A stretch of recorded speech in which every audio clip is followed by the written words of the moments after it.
Assalamualaikum warahmatullahi wabarakatuh. Kembali berjumpa denganku Taufikun Makmur, yang akan mengungkap kisah dan situs bersejarah. Kali ini saya akan mengungkap seklumat kisah biografi Sayyid Awud bin Husain bin Yahya Wirodeso. Sebelum lebih lanjut jangan lupa subscribe, like dan komen, biar tidak ketinggalan kisah situs bersejarah. Sayyid Awud adalah keturunan dari Nabi Muhammad SAW, generasi ke-34. Silsilah beliau, Sayyid Awud bin Husain, bin Awud, bin Hasan, bin Awud, bin Hasan, bin Idrus, bin Muhammad, bin Hasan, bin Yahya, bin Hasan al-Ahmar, bin Ali Anas, bin Alwi Anasik, bin Muhammad Mauladawilah, bin Ali, bin Alwi, bin Muhammad Fakihil Mukodam, bin Ali, bin Muhammad Sohibul Mirbat, bin Ali Koli Kosam, bin Alwi, bin Ubaidillah, bin Ahmad al-Muhajir, bin Isa an-Nakib, bin Muhammad, bin Ali al-Uraidi, bin Imam Jafar Sodik, bin Muhammad al-Bakir, bin Ali Zainal Abidin, bin Husain as-Sibti, bin Ali, bin Abi Tholib wa Sayyidatuna Fatimah Az-Zahra binti Rasulullah. Sayyid Awud dilahirkan di desa Wirodeso dari seorang ibu yang bernama Raden Ajeng Ayu. Beliau adalah putri dari Bupati Batang yang bernama Raden Tumenggung Jayeng Rono atau Bupati Wiroto. Beliau juga kakak dari Bupati Batang yang bernama Raden Tumenggung Sidorawuh, ayah dari Raden Muhammad Isa atau Mbah Batang, yang pada waktu itu beliau wafat di Kec Kaliwiro dan dimakamkan di Kaliwiro. Maka Sayyid Awud dengan Raden Muhammad Isa adalah sepupu. Ayah Sayyid Awud adalah Sayyid Syarif Husain Yahya yang pada waktu itu beliau mengasuh salah satu pondok pesantren di Kecamatan Wirodeso. Beliau juga wafat di Wirodeso dan dimakamkan di Pemakaman Umum Kecamatan Wirodeso. Sayyid Syarif Husain Yahya mempunyai beberapa putra yaitu Sayyid Alwi Syarif Bustaman yang terkenal Ki Ageng Purworejo. Beliau wafat di Purworejo dan dimakamkan di Desa Kedung Pucang Kecamatan Bener Kabupaten Purworejo. Sayyid Awud atau Ndoro Sayyid yang ada di Desa Ngalian, Sayyid Soleh dan terkenal dengan sebutan Raden Saleh pelukis peta Indonesia dan terkenal sampai mancanegara. Beliau wafat di Jakarta dan dimakamkan di Bogor sekitar tahun 1880. Sayyid Ali Murtado, beliau berjuang mengikuti jejak kakaknya yaitu Sayyid Awud dan beliau wafat di Ngalian dan dimakamkan di Desa Ngalian bersebelahan dengan makamnya Sayyid Awud. Syarifah Rugoyah, beliau menjadi istri Habib Abdurrahman Jakarta, bapak dari Habib Ali Kuitang Jakarta. Ketika Sayyid Awud masih kecil, beliau diasuh oleh kakaknya yaitu Sayyid Alwi Bustaman hingga beliau dewasa. Setelah itu beliau mulai mencari ilmu. Pertama beliau menuntut ilmu dari ayahnya. Beliau sangat alim dan bersahaja, yaitu Sayyid Husain bin Yahya, dan dilanjutkan belajar pada kakaknya yang sangat terkenal kealiman dan tinggi ilmu agamanya serta pencetak pejuang-pejuang pantai selatan dan utara. Namanya sangat disegani. Beliau adalah Sayyid Alwi Syarif Bustaman Kiai Agung Purworejo.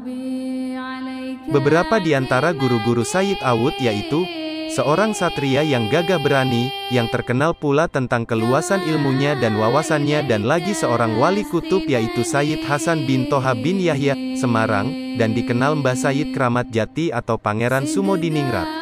Dan beliau juga mengambil ilmu kepada seorang yang sangat alim lagi banyak karomahnya yang bernama Sayyid Hasan bin Muhsin al-Babut Purworejo yang bergelar Tumenggung Samparwadi. Selanjutnya beliau meneruskan mencari ilmu dari seorang pembesar para wali. Beliau adalah Sayyid Abdullah Bafagih. Tidak lupa pula beliau mendapatkan ilmu dari beberapa tokoh para kiai di zaman itu.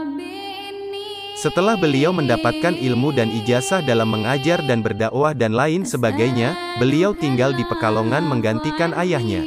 Beliau melakukan apa yang diperintahkan guru-gurunya untuk mengajar dan berdakwah, tapi beliau selalu tetap memegang teguh prinsip Al-Quran dan Sunnah dan selalu mengikuti jejak para salafnya yang sangat soleh, dan beliau penganut Thariqah Satoriyah Alawiyah. Setelah itu beliau terpanggil untuk berjuang melepaskan dari belenggu penjajah dan kebodohan, maka beliau bergabung dengan pasukan Pangeran Diponegoro, Kiai Mojo, dan Ali Basah Sentot Prawiro Dirjo, dan tokoh yang lain.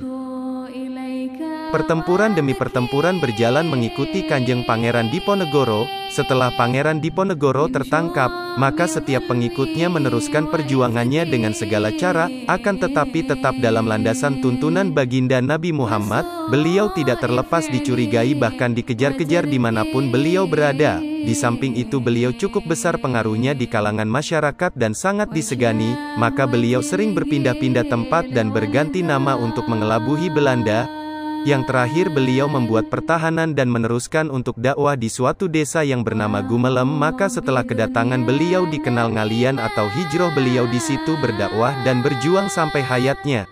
Kedatangan beliau ke desa itu menyamar dan atas segala keberanian dan ilmu yang dimilikinya, maka diangkat oleh Bupati Wonosobo menjadi kepala mandor kopi. Beliau terkenal dengan kebijaksanaan dan kearifannya, walaupun beliau sangat ditakuti oleh para jagoan atau para centeng dan warok, akan tetapi beliau tidak menunjukkan kesombongannya. Beliau terkenal sangat lemah lembut, yang mana tadinya situasi dan kondisi sangat rawan akhirnya timbul rasa aman dan nyaman karena tumbuhnya kesadaran. Itulah salah satu bentuk perjuangan beliau sampai beliau wafat. Ada suatu kejadian yang sangat menarik yang pada waktu itu Sayyid Awud atau Mbah Aryo Dwiryo diprotes oleh salah satu pejabat pemerintah. Sebenarnya tugas beliau menjadi mandor hutan kopi, kenapa beliau nyatanya hanya duduk di dalam rumah atau musola terus? Maka dijawab oleh beliau, insya Allah hutan kopi akan aman. Dan ternyata Allah Ta'ala menolong. Di saat para pencuri dan gerombolan perampok mau memasuki hutan kopi dan gudang kopi, mereka ketakutan dan lari tunggang langgang dikarenakan mereka melihat harimau yang sangat besar, dan itu diyakini sebagai ciri khas kewalian atau khodamnya beliau Sayyid Awud bin Husain bin Yahya. Dan kejadian itu berulang kali, walaupun mereka sudah pindah-pindah tempat untuk memasuki kawasan hutan kopi, sehingga akhirnya para pencuri tersebut akhirnya sadar dan ada yang bertaubat, dan sejak kisah itu menyebar ke seluruh wilayah Wadas Lintang dan Kaliwiro, maka situasi dan kondisi hutan kopi dan keadaan masyarakat jadi tentram, dan sejak saat itu juga penjajah Belanda tidak bisa memasuki wilayah Wadas Lintang khususnya Ngalian. Di antara nama lain beliau ketika dalam penyamaran, Mbah Arjo Dwiryo, Raden Gondo Kusumo, dan Mbah Kiai Wiroto. Belanda mengetahui dan mengerti nama samaran tersebut di atas bahwa sebenarnya adalah Sayyid Awud bin Husain bin Yahya dan termasuk senopatinya Pangeran Diponegoro setelah wafatnya beliau. Setelah beliau wafat dimakamkan di pemakaman khusus keluarga priyayi dan santri. Pada waktu itu, di Dusun Blawong Desa Ngalian kurang lebih 400 meter dari jalan raya pada tahun 1898 Masehi, dan yang sering ziarah makam beliau pada waktu itu adalah keluarga dari Bupati Kebumen yang bernama KRT Istiqno Sosrobusono, sekitar pada tahun 1950. Pada tahun 1973 ada seorang yang terkenal kewaliannya yaitu Mbah Kiai Abu Naim ziarah ke makam Sayyid Awud yang pada waktu itu masyarakat belum mengetahui siapa Sayyid Awud, hanya mengetahui dengan sebutan Ndoro Sayyid, dan Mbah Abu Naim mengatakan bahwa Ndoro Sayyid adalah termasuk waliullah. Dikarenakan penduduk sekitar makam tidak mengetahui siapa Sayyid Awud atau makam di Blawong, maka sejak dulu jarang yang ziarah ke makam itu. Tapi setelah dijelaskan oleh ahli keluarganya yaitu Maulana Al-Habib Lutfi bin Ali bin Hashim bin Yahya bersama Kiai Haji Muhammad Lutfi, pengasuh pondok pesantren Al-Huda Pakuncen Selomerto, serta ulama sekitar, pada waktu diadakan haul yang pertama pada akhir Jumadil akhir tahun 1431 siapa sebenarnya Ndoro Sayyid atau Sayyid Awud. Sejak mulai saat itu ramai dikunjungi para peziarah dari masyarakat sekitar Wadas Lintang dan dari luar daerah dan sering dikunjungi oleh kalangan habaib dari Wonosobo, Pekalongan, Cirebon, dan sebagainya. Maka dari itu bagi kita semua tidak disangsikan lagi bahwa Sayyid Awud adalah pejuang negara sekaligus keluarga dari Rasulullah. Semoga kita bisa mengambil hikmah dari sejarah ini. Sejarah Sayyid Awud bin Husain bin Yahya sampai ke desa Ngalian.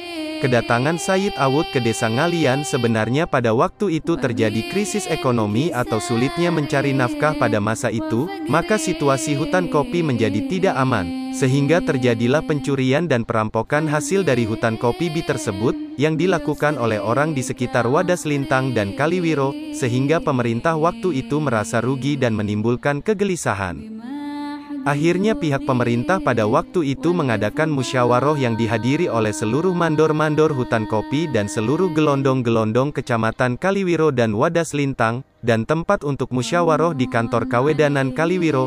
Saat musyawarah berlangsung, di antara yang hadir ada yang mengusulkan untuk menghadirkan orang pintar atau sesepuh yang intinya supaya diusahakan secara batiniah agar hutan kopi tersebut menjadi aman, dan ternyata usulan tersebut disetujui oleh peserta musyawarah pada waktu itu. Secara kebetulan di antara yang hadir ada yang mengenal seorang sesepuh yang bernama Mbah Arjo Dwiryo asli orang Pekalongan dan diminta untuk hadir di Kawedanan Kaliwiro Wadas Lintang. Ternyata beliau menyetujui apa yang menjadi keinginan pemerintah ini, tapi beliau mengajukan suatu permintaan, agar didirikan musola dan pihak pemerintah waktu itu menyetujui, sehingga berdirilah musola yang bertempat di pertigaan jalan menuju desa Kalidadap. Setelah itu beliau mengumumkan kepada seluruh masyarakat sekitar Wadas Lintang dan Kaliwiro, barang siapa mengambil kopi untuk kepentingan hidup, maka diperbolehkan, tapi jika untuk hura-hura atau maksiat maka tidak boleh. Setelah beliau berada di desa Ngalian, maka beliau bertempat tinggal di Dukuh Blawong, tepatnya di kediaman Mbah Sinder Sepuh atau Kepala Mandor Hutan Kopi, yang lokasinya berada di bawah Pasar Ngalian atau di bawah gudang kopi pada waktu itu. Hari-hari berikutnya beliau memanfaatkan waktunya dengan cara mengajar ngaji kepada penduduk sekitar Wadas Lintang dan Kaliwiro, dan kadang-kadang beliau berkeliling ke tempat terpencil seperti ke Desa Lamuk dan Desa Lancar dan sebagainya. Beliau berjuang di wilayah Wadas Lintang Kaliwiro tidak sendirian, beliau dibantu oleh teman seperjuangan diantaranya yaitu Sayyid Ali Murtado, adik beliau Mbah Kiai Muhammad Fadlil dari Sepuran, dan menetap di Wadas Lintang dan wafat pada tahun 1917 dan dimakamkan di Wadas Lintang, Mbah Ali Murtojo, Mbah Kiai Muhammad Isa di Kaliwiro, dan masih banyak lagi. Dan mulai saat itu agama Islam mulai kelihatan gerakannya dan mulai berdiri pesantren-pesantren walaupun masih skala kecil, dan situasi pada waktu itu belum stabil dan masih banyak terjadi pertempuran hingga akhirnya mereka ada yang gugur dalam medan perang dan ada yang wafat pada tempat pengungsian dan ada yang karena memang sudah tua, hingga masa kemerdekaan. Demikianlah sejarah Waliullah Sayyid Awud bin Husin bin Yahya dalam melaksanakan ibadah dan perjuangan dalam membela agama dan negara sampai beliau wafat pada tahun 1898, dan semoga kita bisa meneruskan perjuangannya maupun apa yang beliau cita-citakan. Narasumber sejarah Waliullah Sayyid Awud bin Husain bin Yahya yaitu Maulana Al-Habib Muhammad Lutfi bin Ali bin Hashim bin Yahya, Simbah Kiai Abdurraqib, Sesepuh Kecamatan Wadas Lintang dan Kaliwir.